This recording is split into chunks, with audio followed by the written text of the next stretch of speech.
Hey everybody, this is Beelit, and you are watching Injustice Gods Among Us. There actually is going to be quite a bit of Injustice content coming, and so I thought it would be good to go ahead and make a little introduction into Injustice.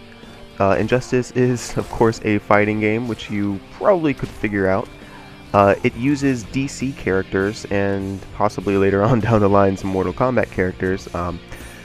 It is developed by the creators of the Mortal Kombat games, and so you will obviously see a lot of similarities in the aesthetics of the game and also the combo system if you're actually playing the game.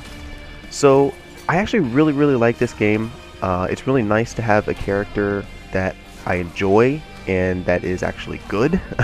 Batman is my main character and he's pretty good character, solid all around. He doesn't excel at everything, but he can hold his own in just about any kind of fight. So as long as you make use of the tools that he has, you should be able to compete at least in a lot of different matchups, unless you're fighting against Aquaman. So he's a really good character, and I really enjoy using him. He's really kind of a melee heavy character. You want to rush in and be able to do crazy stuff, but you have to figure out how to rush in. It's not always the easiest thing to do. This game features a very heavy zoning aspect, and by zoning I mean kind of ranged play, preventing your opponent from getting in all willy-nilly, making them have to work to get in and do combos on you. But the combo system is actually very strong in this game. You can generally do, for 1 meter, you can generally do about 35% or more fairly easily. Of course, if you're online, that becomes a bit of a different story, but generally you can get about 35% damage for 1 meter, and that's very easy. If you really optimize your combos, you can get around 40% or more for 1 meter, depending on your character, of course. So it definitely features a very strong melee aspect, but also a very strong zoning aspect, and makes the game actually a lot of fun. In the matches that you'll see with Batman, some of these matches I admit are probably not the most fair matches in terms of like a skill level. Sometimes when you play, you just find people who obviously just don't know how to play the game. Like right now, this guy, he doesn't know what to do, so I'm free to just kind of do whatever the heck I want to do against him, and there's really not much that he's going to compete with. Also, in this game, there's actually a very heavy focus on the environments, and as you'll see, you can actually interact with a lot of different aspects of the environment here. So in different maps, you can interact with different things. You can throw statues, you can throw robots, or use them to shoot flamethrowers. It depends. How you use the different objects in the map greatly depends on what kind of character you have. So you have power characters, and you have like gadget characters, tech characters, whatever you want to call them, and they can use the same object differently. So it's really kind of interesting, and a lot of times you'll have like power characters that have an advantage on a certain map because there may be some object there that is very good for power characters and not so good for gadget characters, or there just might not be enough so that it's even. So maps actually do play a pretty significant role in the matches, and you do need to kind of get hit by them enough to understand how they work. It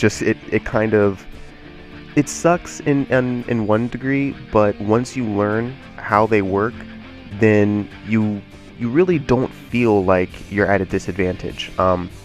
The most effective way to use these stage interactables, they are unblockable, which makes them very powerful. The best way to use them is to have a combo, and then once you finish your combo, to then use the interactables at the end once your combo's already done, because then you just get free damage right on top of your combo, and there's really not much that anybody can do about it. So as you'll see with Batman, you saw a little bit of lag there. As you'll see with Batman, he relies on a heavy mix-up game. However, you are pretty safe blocking low most of the time. The only things that he can combo off of that are overhead would be his forward 3, and I think there's one, and by 3 I mean X on the PlayStation and A on the Xbox. His forward 3 is comboable. His back 2-3 really isn't unless you have bats, but and then bats is his trait, which you'll see he calls in little mechanical bats. They kind of glow blue, and then he can send them out in the middle of a combo or as he's just doing whatever. Or I think there's one combo string that ends in an overhead, but you can only combo off of it with back 2, and it's very specific timing. So I wouldn't really say that it's usable. You have to have very specific timing and very specific placement. So it's really just not, let's just say it's not. It doesn't work. So really the best thing to do against Batman is to block low and just react to whatever he does from there, because he has a low, his back 1-1-3 starts low, so it's instantly low, so you cannot really react to that. You have to be prepared for it. So the best thing to do against Batman is to block low initially and then just react if he does something different. That's really the most, that's really the best way to get around Batman. As this is actually a Cyborg matchup, and I hadn't played against Cyborg before, and I actually learned something very important while playing this matchup.